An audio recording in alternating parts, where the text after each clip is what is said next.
Salutations, traveler on the path to enlightenment. I am Asanga. I have helped many traverse this difficult journey with my teachings and writings, but before I dive into my life's work, let me tell you a little bit about the teacher you see before you. I was born in the early 4th century as a Brahmin in the northern Indian town of Gandhara. My first introduction to Buddhism came in the form of Mahayana Buddhism, of which I was a convert and soon thereafter a monk. I studied diligently under this tradition and was quick to pick up the superficial meanings of the text. However, I thirsted for a deeper knowledge of the scriptures, so after 5 years of study as a monk, I withdrew into the Garupa mountain. I meditated in 3-year intervals, with the end of each 3 years ending with my discouragement for not having progressed any farther with my understanding. Each time I became discouraged, however, nature would reinvigorate me upon my exit of the cave and motivate me to continue my meditation. On my last exit from the cave, very discouraged by not proceeding any farther in my understanding, I saw a wounded dog that was infected with worms. Upon the sight, I felt a great depth of compassion for the animal, so I wounded myself so that the worms would infect my body and leave the dog. So as to not harm the worms, I lowered my tongue so that they might crawl into my body. I involuntarily closed my eyes in disgust when the worms started crawling up my tongue, and to my surprise, when I reopened them, there before me stood the Bodhisattva Maitreya. The Bodhisattva transported me to Tushita heaven, where I learned from him. It is from these teachings that I composed the majority of my work. My writings, the Yogacara Bhumi Sastra, the Abhidharma Samuccaya, and most notably the Mahayana Samgraha, are fundamental writings in the Buddhist tradition known as Yogacara. In fact, they were so influential that I am sometimes referred to as the father of Yogacara Buddhism. This, my Yogacara school, is sometimes called the consciousness-only school. This is because we believe that the consciousness is the only fundamental basis for existence. Since the consciousness is very key to our understanding of Buddhism, I will focus my attention on this topic. The makeup of the consciousness is crucial to the understanding of Yogacara and Buddhism. Since we rely on the consciousness as the only fundamental basis for existence, it will lay the groundwork for our entire school. The consciousness is made up of 8 layers. The first 5 layers of the consciousness are the sensory consciousnesses: sight, smell, taste, touch, and hearing. The next layer is the mind consciousness. This consciousness is divided into 4 additional layers when cognitive mental functioning is occurring. These layers are the object aspect, or that which is seen, the subject aspect, or that which sees, the witnessing aspect, or that which confirms the seeing, and the re-witnessing aspect, or that which acknowledges the confirmations. Using this method of cognition, we convince ourselves that the objects which we see are exterior to ourselves, and therefore convince ourselves that things without essence actually have essence, and we accept this as the complete truth. The 7th layer also works to mask the ultimate reality. This layer is the ego consciousness, and is called the manas vijnanas. It is in this layer that the idea of the self and subject-object relations are created. The final 8th layer is called the alaya vijnana, or basal consciousness. All the other layers of consciousness owe their existence to this layer because it houses the seeds of consciousness. These seeds are mental potentials that are stored in the basal consciousness and sprout into existence under the right circumstances. These seeds and the 8th consciousness are the mental processes that underlie every moment of cognitive awareness, and therefore all other layers of consciousness. Since the container consciousness is the support for all layers of consciousness, and the consciousness is the only fundamental basis for existence, the 8th layer of consciousness is also the basis for everything which is knowable. Due to this, the 3 natures of reality rely on the nature of the consciousness. The first nature is called parikalpitsvabhava. This is the conceptualized nature of reality. This is where the mind mistakenly gives real essence to those things which have none, such as the idea of a subject and an object. The second nature is called paritantrasvabhava. This is the nature of reality arising from constant causal conditions. All existence is produced due to cause. The final nature is parinispanasvabhava.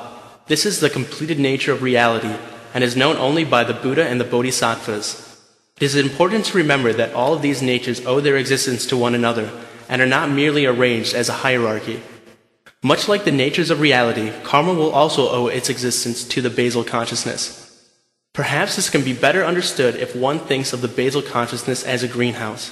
Seeds that enter the basal consciousness are constantly being changed. They will grow until they reach a certain degree of fruition, at which time they will become actual manifestations. They are able to manifest themselves in a variety of ways. One such example is that they dictate how sentient beings will be reborn. Rebirth is affected by the type, quantity, and quality of karmic seeds. It will affect the defining characteristics of a being's reincarnation, including species, sex, social status, bodily appearance, and proclivities, just to name a few. These karmic seeds are produced due to repeated patterns of behavior in the current lifetime, and can also be called vasanas. Every activity that molds our minds for the better or worse, such as eating, drinking, talking, etc., can be understood through vasanas. These vasanas are constantly mingling with the vasanas of beings perceived to be external to us. When this happens, it is what we call influence. Through these constant influences, vasanas create new seeds, which can eventually become new vasanas. However, when one truly achieves nirvana, one will understand that the vasanas are not being influenced by exterior forces, because there is nothing that is exterior. Upon reaching enlightenment, one sees that there are no subject-object relationships. This is only possible when one is able to see the interrelationships of our consciousness as being without the objective qualification. Once the false concepts of I and object are removed, the result is things as they actually are, and this is nirvana. In order to achieve nirvana, one must continually sharpen one's mind through study and meditation. Through meditation, one must create the reversal of the activities of the consciousness. The sixth sense consciousness must cease presenting information. The seventh consciousness, manas vijanas, must cease creating object relations. Finally, the eighth consciousness, the alaya vijnana, must be emptied of all seeds and withered away. Once achieving nirvana, a Buddha is said to have three bodies: the essence body or Dharma body, the enjoyment body, and the transformation body. The Dharma body is the unchangeable support for mastering all things. As I have said in the Mahayana Samgraha, because there is no clinging to self, there is no differentiation between the support of all Buddhas. But since many individuals are enlightened, and in consequence of their former states as bodhisattvas, their designated names are said not to be a unity. Therefore, all who are Buddhas share in the same nature. However, due to their separate attainment of enlightenment, they cannot be said to be identical. The Dharma body can be understood as the same nature in which all Buddhas share. The enjoyment body can be seen as the individual who attains nirvana and enters the Buddha lands.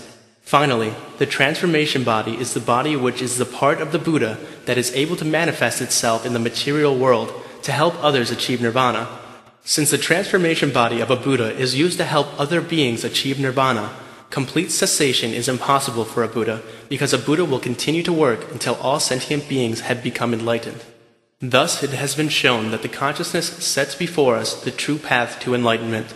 Without the basal consciousness, one is unable to grasp such concepts such as how sensory stimulation influences a person after the stimulation is no longer present, and how karmic energies affect a person both in this lifetime and the preceding lifetimes. This idea is necessary to keep one from falling into a nihilistic view of the Buddha's teachings, because there is no basis to begin to grasp understanding. Many opponents have argued that us Yogacarans make consciousness, especially the alaya consciousness, out to be a self. However, when one truly reaches enlightenment, even the alaya consciousness withers away. This argument can even be redirected towards our opponents.